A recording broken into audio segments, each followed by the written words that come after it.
Now it's time for Snowball to read FEYFOLKEN 2. Did they complete the test? Is this a blank book?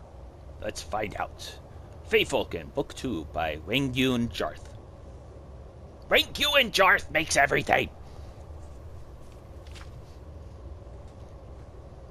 After the test had been given and Vongoldak and Taksim had demonstrated their knowledge, still sounds like Klingon, of elementary conjuration, the great sage told them that they were free to enjoy the day. The two lads, who most afternoons fidgeted through their lessons, refused to leave their seats. You told us that after the test you'd tell us more of your tale, about the scribe and his enchanted quill, said Taksim. You've already told us about the scribe and how he lived alone and his battles with the temple secretary over the bulletin he scripted for posting, and how he suffered from the crimson plague and couldn't speak. When you left off, his messenger boy had just had his master's quill enchanted with the spirit of a Daedra named FEYFOLKEN, added Vongoldak, to aid the great sage's memory. As it happens, said the great sage, I was thinking about a nap.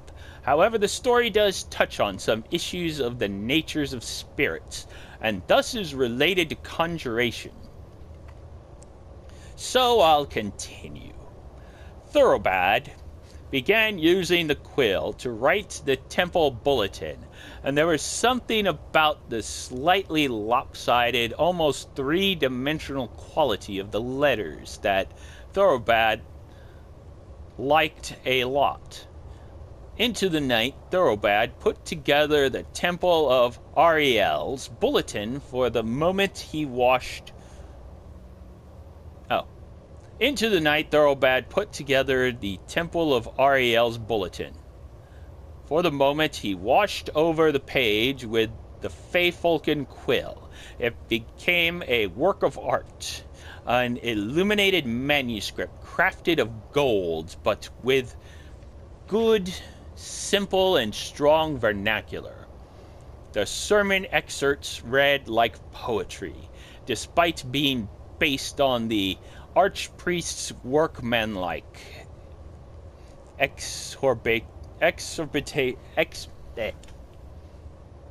exhortation of the most banal of the Elysian doctrines. Tongue twister much. The obituaries of two of the temple's chief benefactors were stark and powerful. Pitifully mundane deaths transitioned into world-class tragedies.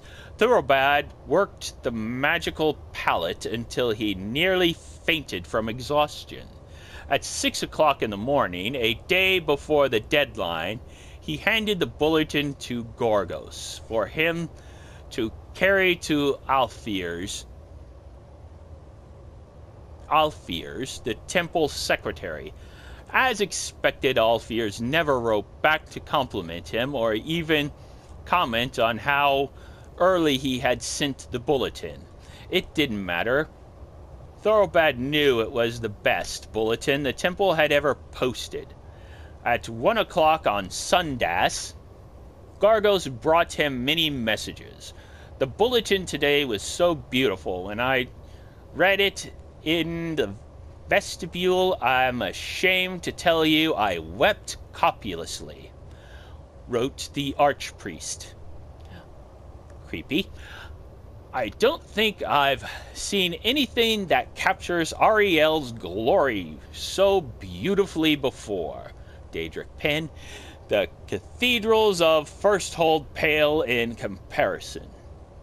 My friend, I prostrate myself before the greatest artist since Galileo.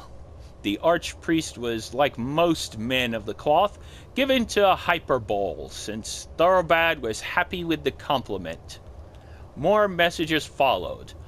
All of the temple elders and 33 of the parishioners, young and old, had all taken the time to find out who wrote the bulletin and how to get a message to congratulate him.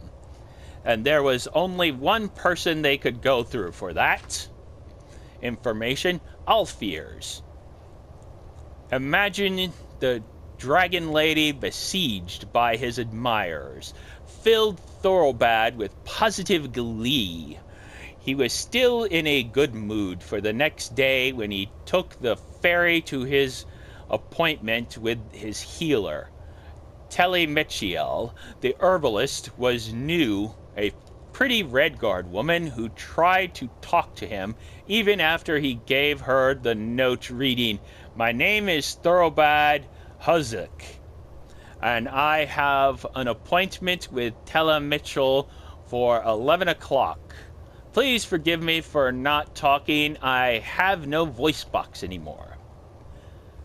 "Has it started raining yet?" she asked cheerfully. The diviner said it might. Thorobad frowned and shook his head angrily.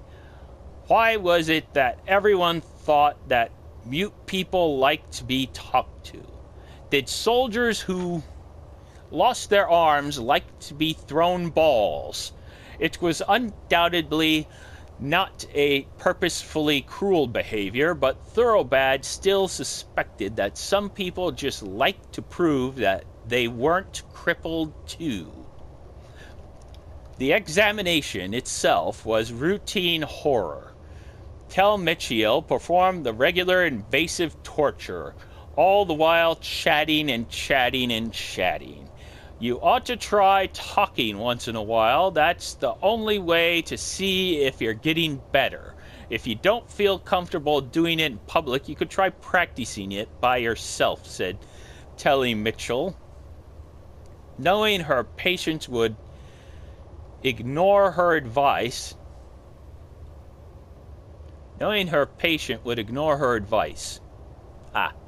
try singing in the bath. You'll probably find you don't sound as bad as you think. He's a mute. Thorobad left the examination with the promise of test results in a couple of weeks. On the ferry ride back home, Thorobad began thinking of next week's temple bulletin. What about a double border around the last Sundas's offering plate? Announcement, putting the sermon in 2 columns instead of 1, might have interesting effects. It was almost unbearable to think that he couldn't get started on it until Alfiers sent him the information. When she did, it was with a note. Last bulletin a little better. Next time, don't use the word fortuitous in place of fortunate. The words are not. If you look them up, synonymous. In response, Thorobad almost followed Telemichiel's advice by screaming obscenities at Gargos. Instead, he drank a bottle of cheap wine, composed and sent a suitable reply, and fell asleep on the floor. The next morning, after a long bath, Thorobad began to work on the bulletin. His idea for putting a light shading effect on the special announcements section had an amazing textorial effect. Alfiers always hated the extra decorations he added to the borders, but using the FEYFOLKEN quill, they looked strangely powerful and majestic. Gargos came to him with a message from Alfiers at that very moment, as if in response to the thought. Thorobad opened it up. It simply said, "I'm sorry." Thorobad kept working. Alfiers' note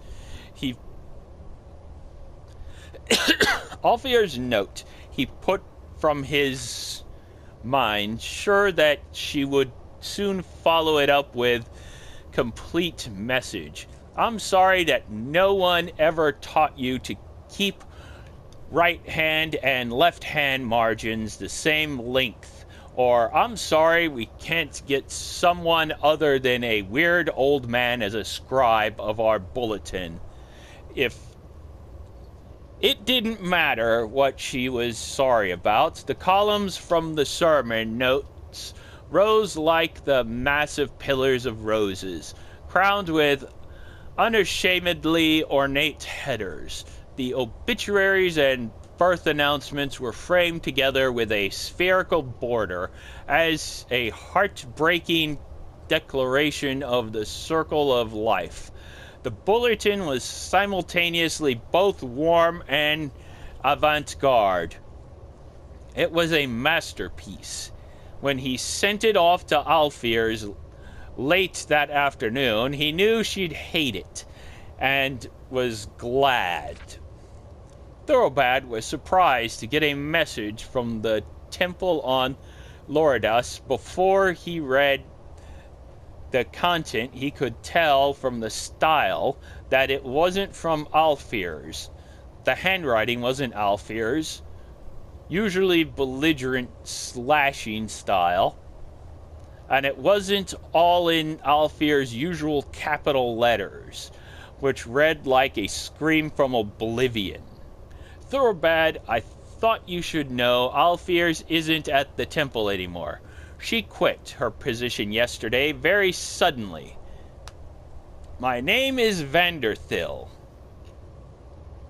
and I was lucky enough, let me admit it now, I begged pitifully, to be your new temple contact. I'm overwhelmed by your genius. I was having a crisis of faith until I read last week's bulletin. This week's bulletin is a miracle. Enough. I just wanted to say I'm honored to be working with you. Vanderthill. The response on Sundays after the service even astonished Thoroughbad. The archpriest attributed the massive increase in attendance and collection plate offerings entirely to the bulletin. Thoroughbad's salary was quadrupled. Gorgos brought over 120 messages from his adoring public. The following week, Thoroughbad sat in front of his writing plank, a glass of fine Torvali mead at his side. Staring at the blank scroll, he had no ideas. The bulletin, his child, his second wife, bored him.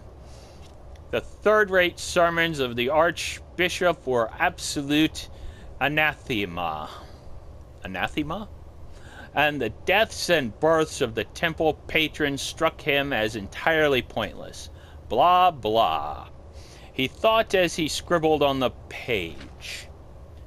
He knew he wrote the letters blah blah. The words that appeared on the scroll were a necklace of pearl on a white neck. He scrawled a jagged line across the page. It appeared in through that damned beautiful FEYFOLKEN quill. Glory to Ariel. Thoroughbad slammed the quill, and poetry spilled forth in a stream of ink.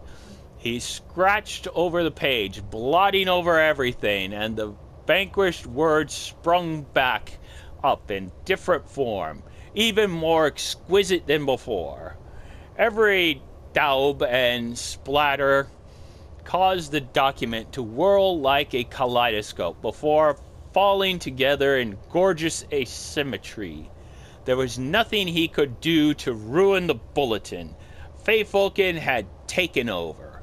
He was a reader, not an author. Wait a minute. Now, asked the great sage, what was FEYFOLKEN from your knowledge of the school of conjuration? What happened next? Cried Volgoldak. First, tell me what FEYFOLKEN was, and then I'll continue the story. You said it was a Daedra, said Taksim, and it seems to have something to do with artistic expression.